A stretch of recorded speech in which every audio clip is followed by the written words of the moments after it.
Então, por conta do ecossistema do Postgres, a gente tem... Nossa, não dá para saber tudo o que existe, porque o Postgres é muito extensível e tem muita gente fazendo alguma coisa e resolvendo algum problema. E daqui a pouco, quando vê, tu te depara com alguma extensão num GitHub, não sei o que faz alguma coisa legal lá. Porque a pessoa tinha um problema, já estava usando Postgres, dá para fazer. Porque não tem um catálogo centralizado de extensões, né? Isso, inclusive esse do catálogo, até tem, mas não é todo mundo que usa. O catálogo hoje em dia é um site PGXN, Postgres Extension Network.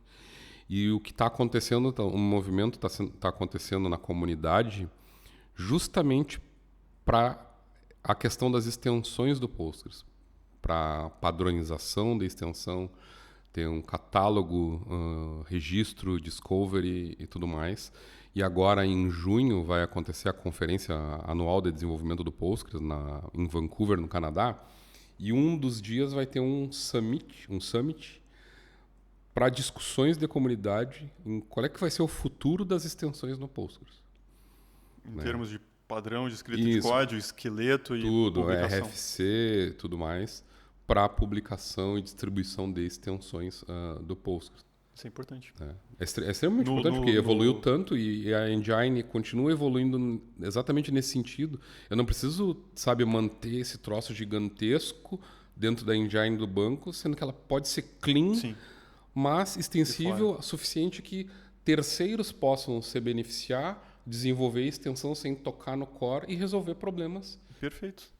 O mesmo aconteceu com o PHP alguns anos atrás, quando as extensões dele eram uma selva. Né? A gente tinha alguns sites que acabavam... eu lembro. Lembra do PHP Classes, talvez? Que eram alguns PHP sites Classes, que se destacavam um pouquinho mais por ser um PCL, catálogo.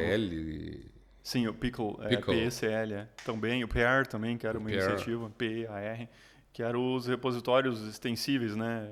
PR era PHP Extensible and Application Repository, alguma coisa assim, não lembro mais. Mas, enfim, as iniciativas eram descentralizadas e no caso de classes escritas em PHP, no caso do Pickle, as classes eram escritas em C, eram extensões em C, e do PR eram extensões em PHP. O PR foi a primeira, se não me engano, a primeira iniciativa no sentido de tentar padronizar a instalação, né, de módulos. Mas aí os sites que mais se destacavam eram iniciativas como o PHP Classes, mas não tinha uma organização no formato de escrever os pacotes e disponibilizar. E o que organizou tudo foi o Composer, né? O Composer como ferramenta de instalação e o Packagist como repositório. Então, hoje, né, já faz muitos anos, a gente tem, para escrever um pacote, tem um formato de publicação, tem uma forma de descobrir os pacotes que existem e tem uma relação de dependência entre eles bem formatada, de dependência como, por exemplo, até uma versão mínima de PHP, um módulo da linguagem que é necessário e pacotes entre eles.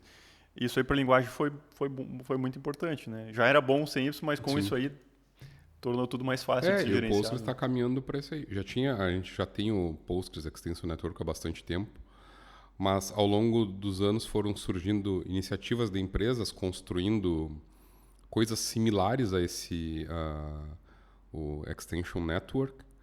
Né? Tem empresas que foram construídas em volta disso, só que aí a galera ficou se dando conta, não, a gente precisa padronizar de maneira geral e não ficar pulverizado aqui, ali e tudo mais. Então a ideia é realmente ter um composer da vida, no caso do PHP, para o Postgres, para a gente poder, para facilitar a vida dos desenvolvedores de extensões, claro, e também de quem consome as extensões, de quem usa as extensões, para instalar, distribuir e tudo mais.